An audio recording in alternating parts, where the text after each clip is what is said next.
আমরা আবার কিন্তু সেই বহুদলীয় গণতন্ত্র জনগণের মালিকানা ফিরিয়ে দেওয়ার কথা আবার বলতে হচ্ছে। যে কারণে শেখ হাসিনাকে বিদায় করা হয়েছে, ফ্যাসিস্টকে বিদায় করা হয়েছে, সেটা শুধুমাত্র বাংলাদেশের মালিকানা জনগণের কাছে ফিরিয়ে দেওয়ার জন্য।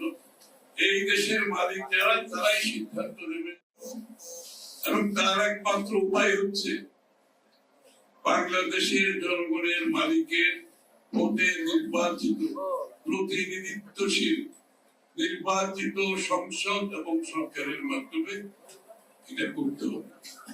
এর ব্যতিক্রম কিছু করার কোনো সুযোগ নেই। কেউ যদি মনে করে